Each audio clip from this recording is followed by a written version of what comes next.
Hola, ¿qué tal? Mucho gusto, mi nombre es Germán Espinosa Díaz, estudiante de odontología de cuarto semestre de la Universidad del Sinú, seccional Cartagena. El día de hoy, junto con mi compañero Daniel García Viaña, les vengo a exponer un tema muy importante en la anatomía de cabeza y cuello, específicamente anatomía de la arteria carótida interna y la anatomía de la arteria carótida externa. Esta asignatura está dada por la docente Lesbia Rosa Tirado Amador.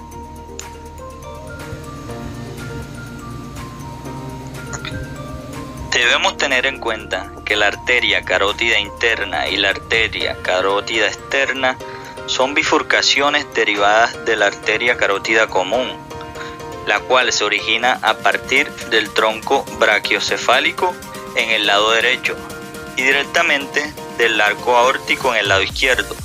Esta asciende en el espacio carotidio y aproximadamente a la altura del hueso hioides. Se encuentra entre los cuerpos vertebrales C4 y C6.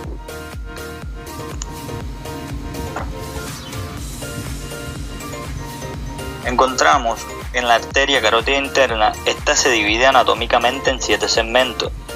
En 7 segmentos, los cuales se dan de acuerdo a las estructuras adyacentes en su recorrido.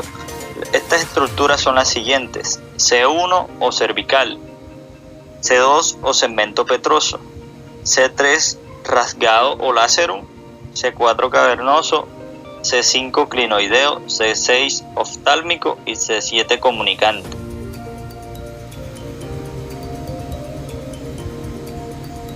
Bueno, el segmento cervical o segmento C1, encontramos que este embriológicamente se deriva del tercer arco aórtico.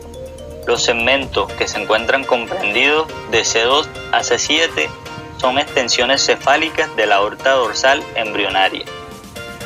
Este se divide en 2 partes, las cuales son el bulbo carotidio y el segmento cervical ascendente. En el bulbo carotidio vamos a encontrar una representación, la cual es una dilatación fusiforme entre el extremo distal de la arteria carótida común y el origen de la arteria carótida interna. En su nacimiento encontramos su ubicación posterolateral a la arteria carótida externa y luego toma un curso medial y asciende dentro de la vaina carotidia, acompañada por la vena yugular interna, la cual está localizada posterolateralmente. Encontramos los nervios craneales del 9º al 12º par craneal, el plexo simpático y cadena de ganglios linfáticos. Encontramos que la vaina carotidia es considerada una duplicación de la fascia prevertebral y esta acompaña a la arteria carótida interna hasta la entrada del canal carotidio, donde ésta se divide en 2 capas, las cuales son la capa interna, que se continúa con el periósteo del canal carotidio, y la capa externa, que se continúa con la superficie extracraneal del hueso. El segmento cervical de la arteria carótida interna termina cuando entra al canal carotidio del hueso petroso, es decir, esta también se encuentra anterior al foramen yugular y este segmento no emite ninguna rama. Pasando al segmento petroso o segmento C2, encontramos que este segmento corresponde al que se encuentra dentro del canal carotidio óseo. Inicia con un curso vertical de 1 centímetro aproximadamente.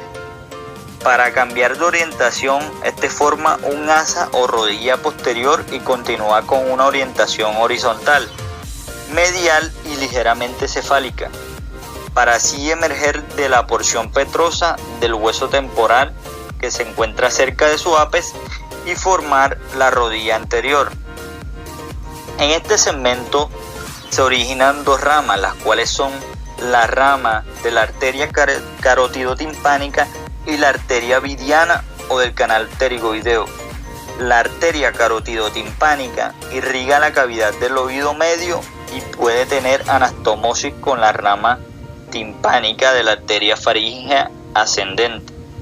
La arteria vidiana Por otro lado, puede originarse de la arteria carótida externa o de la interna. Una vez que sale del hueso temporal, presenta anastomosis con las ramas de la arteria carótida externa. Y si pasamos al segmento rasgado o segmento conocido como segmento lacerum, C3, es un segmento corto. Este segmento se extiende desde el ápice de la porción petrosa del hueso temporal, donde finaliza el canal carotídeo, y transcurre por encima del cartílago que cubre el foramen rasgado y se curva superiormente hacia el seno cavernoso. Este se encuentra rodeado por periósteo contiguo al ganglio del nervio trigémino. Usualmente esta porción no emite ninguna ramas. Pasando del segmento al segmento cavernoso o segmento C4, nos damos cuenta que este trayecto inicia en el reborde superior del ligamento petrolingual, y el cual está contenido en el espacio formado por la separación de los pliegues de la dura madre, llamado el espacio del seno cavernoso, en el que también discurren canales venosos y nervios craneales. Este se puede subdividir en tres porciones unidas por dos rodillas, los cuales son la porción vertical posterior o ascendente, la rodilla posterior, la cual se encuentra un poco más medial, la porción horizontal, la rodilla anterior, que se encuentra un poco más lateral, y el segmento vertical anterior o subclinoideo. Abandonando al seno cavernoso, en el anillo dural, encontramos por su recorrido en forma de S, este segmento también es llamado sifón carotídeo. En su recorrido, este se ubica lateralmente a la silla turca y la glándula hipófisis, de la que está separada por la capa medial de la dura madre. La arteria está rodeada por un plexo venoso y tiene una estrecha relación con los nervios craneales 3, 4 y 6 y la primera y segunda rama del nervio trigémino. El quinto segmento o segmento clinoideo C5, este es un segmento corto de localización interdural. Inicia en el anillo dural proximal y finaliza en el anillo dural distal, el cual está cercano a la apófisis clinoidea anterior, y este no emite ninguna ramas importante, pero en raras ocasiones puede surgir de este segmento la arteria oftálmica. Pasando al sexto segmento, segmento oftálmico o segmento 6-6, este segmento inicia a nivel de la apófisis clinoidea superior y se extiende hasta el origen de la arteria comunicante posterior. Se divide en dos ramas importantes que surgen de este segmento, las cuales son la arteria oftálmica y la arteria hipofisiaria superior. La arteria oftálmica se origina en el aspecto anterosuperior y esta pasa por el canal óptico hacia la órbita. Da ramas oculares, orbitarias y extraorbitarias, así como varias anastomosis con la arteria carótida externa. La arteria hipofisaria superior tiene un curso posteromedial, el cual puede originarse como única arteria o múltiples ramas. Esta irriga la hipófisis anterior y el infundíbulo, el nervio óptico y el quiasma óptico. Por último encontramos el segmento comunicante C7. Este inicia justo en el origen de la arteria comunicante posterior y se extiende hasta la bifurcación de la arteria carótida interna en arteria cerebral anterior y media. Este discurre entre el nervio óptico y oculomotor. Este se divide en dos ramas principales, la arteria comunicante posterior y la arteria coroidea anterior. La arteria comunicante posterior, esta surge de la superficie posterior de la arteria carótida interna y la podemos encontrar en estrecha relación con el tercer nervio craneal, discurriendo así en sentido posterior y medial para unirse a la arteria cerebral posterior. En otras ocasiones, esta arteria puede estar ausente o hipoplásica, por lo que la arteria comunicante posterior es la encargada de suplir el aporte sanguíneo del territorio correspondiente, conociéndose como origen fetal de la arteria carótida posterior.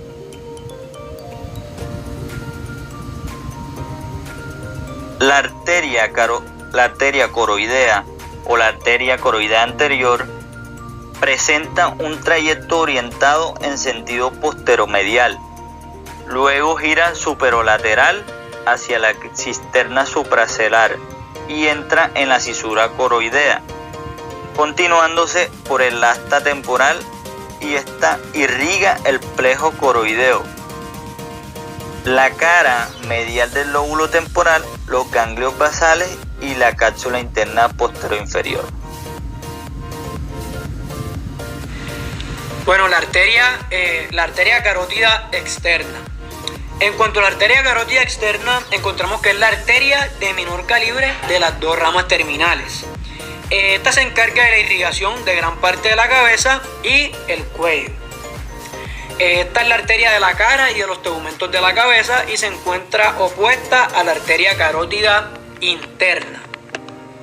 La arteria carótida externa es una de las dos divisiones principales de la arteria carótida común, es decir, que se origina en la arteria carótida común.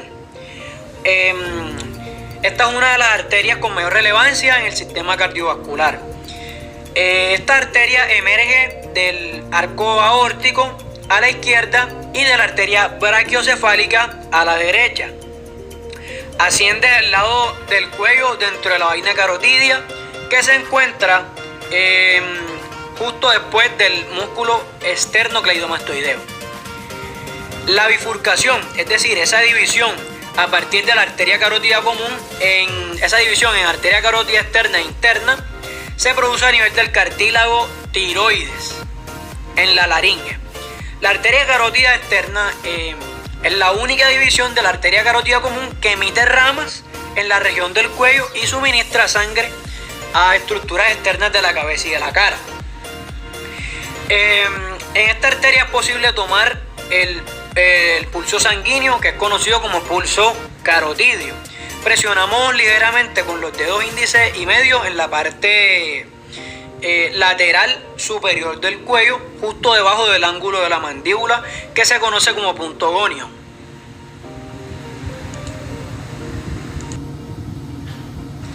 Bien, ahora vamos a hablar sobre los límites y relaciones. Bueno, medialmente la arteria carótida externa se encuentra relacionada con el hueso hioides, la pared de la faringe, el nervio laríngeo superior y la glándula parótida, que van a rodear la arteria. Lateralmente, la arteria carótida interna pasa cerca de la porción inicial de la arteria carótida externa, junto con el nervio laríngeo superior, posterior e inferior. Posterior y superiormente, las ramas internas y externas de la arteria carótida están separadas por las estructuras que voy a mencionar a continuación. El músculo estilobuloso, el músculo estilofaríngeo, el nervio glosofaríngeo, que es el par craneal número 9, la rama faríngea del nervio vago, que este es el par craneal número 10, y parte de la glándula parótida. Anteriormente, esta arteria, que es la carótida externa, está cubierta de piel, la fascia superficial, el músculo platisma y la fascia cervical profunda y el músculo esternocleidomastoideo. Bueno, y en cuanto a los nervios, la vasculatura y la musculatura que viajan sobre la arteria carótida externa, a lo largo de su trayectoria encontramos el nervio hipogloso, que es el 12º par craneal, el nervio lingual, el nervio facial común y facial profundo, la vena ranina, las venas tiroideas superiores, la vena temporal y las venas maxilares internas. También encontramos el músculo digástrico y el músculo estiloideo, y vamos a encontrar la glándula parótida.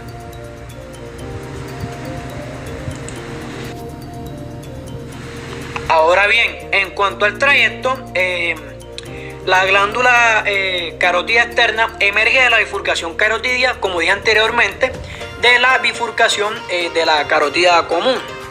Es decir, esa división entre de la carótida común que se va a dividir en la carótida externa e interna.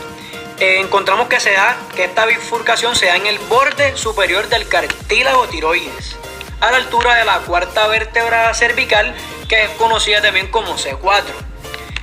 Va a continuar su trayecto y tras emitir 6 ramas colaterales, se divide en 2 ramas terminales que son conocidas como la arteria temporal superficial y la arteria maxilar.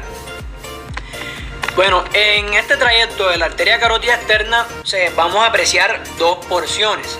En la primera porción, también denominada región carotidia superior, que comienza desde su origen en el borde superior del cartílago tiroides y se extiende hasta el cruce transversal del vientre posterior del músculo digástrico por delante de la arteria. Y vamos a encontrar una segunda porción que va a comenzar desde el vientre posterior del músculo digástrico, va a cruzar los músculos estíleos, discurre muy próxima a la faringe y penetra un poco en la glándula parótida, donde se va a relacionar o va a estar próxima con la vena yugular interna y el nervio facial. Y finalmente termina bifurcándose, es decir, dividiéndose en 2 ramas terminales, como lo dije anteriormente, que son la arteria temporal superficial y la arteria maxilar. Se va a terminar bifurcando en esas 2 arterias en el borde posterior del cuello del cóndilo de la mandíbula o maxilar inferior. Bueno, en cuanto a las ramas de la arteria carótida externa, encontramos que esta se va a ramificar en 6 ramas colaterales y 2 ramas terminales. De estas 6 ramas colaterales vamos a encontrar 3 en la zona anterior y 3 en la zona posterior. Bueno, la primera de las ramas colaterales anteriores sería la arteria tiroidea superior. Ese es el origen de la arteria laringea superior. Va a suministrar sangre a la laringe y esta es la arteria principal. También va a ser responsable del suministro de sangre a la glándula tiroides y los músculos infraoideos y el músculo esternocleidomastoideo. La otra arteria de este grupo es la arteria lingual, que esta está cubierta por el nervio hipoglóso, que es el 12º par craneal, el músculo estiloideo y el vientre posterior del músculo digástrico. Se desplaza por debajo de los músculos y las ramas hioglosas hacia las arterias linguales profundas y sublinguales, que van a proporcionar suministro de sangre a los músculos intrínsecos de la lengua y del piso de la boca. Otra que pertenece a estos grupos y la última es la arteria facial, que esta corre alrededor de la mitad de la mandíbula antes de ingresar a la cara, donde emite ramas a las amígdalas, el paladar y las glándulas submandibulares. Bien, el otro grupo el otro grupo de las ramas colaterales, en este caso las posteriores, también son 3. Vamos a encontrar la arteria occipital, que esta va a suministrar la sangre a la región posterior del cuero cabelludo y las ranuras en la base del cráneo a lo largo de su trayectoria. Inicialmente pasa posteriormente al vientre posterior del músculo digástrico. Otra que pertenece a este grupo de las ramas colaterales posteriores es la arteria auricular posterior, que esta corre posterior al canal auditivo externo y el proceso mastoideo. Va a separar las 2 estructuras. También encontramos que va a suministrar sangre a la musculatura adyacente a esta estructura. Las glándulas también a la glándula parótida, el nervio facial, que es el séptimo par craneal, el oído y el cuero cabelludo. Otra y la última que pertenece a este grupo de las ramas colaterales posteriores es la faringe ascendente, la arteria faringe ascendente. Esta va a correr superiormente a lo largo de la faringe, mientras se ramifica la faringe, los músculos prevertebrales, el oído medio y las meninges craneales.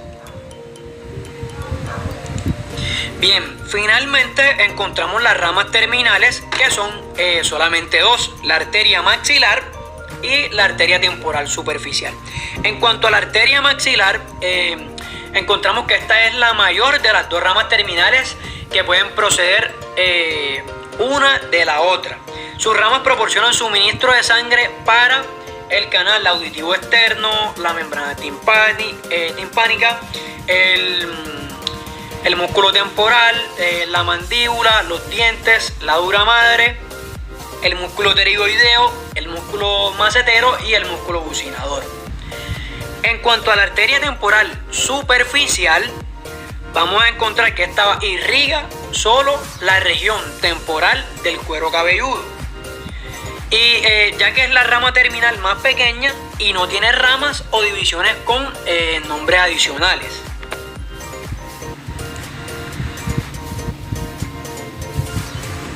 Bien, esto fue todo. Espero haya sido útil el contenido de este video. Recuerda, nuestros nombres son el mío, Daniel Antonio García Viaña, y el de mi compañero Germán Espinosa Díaz.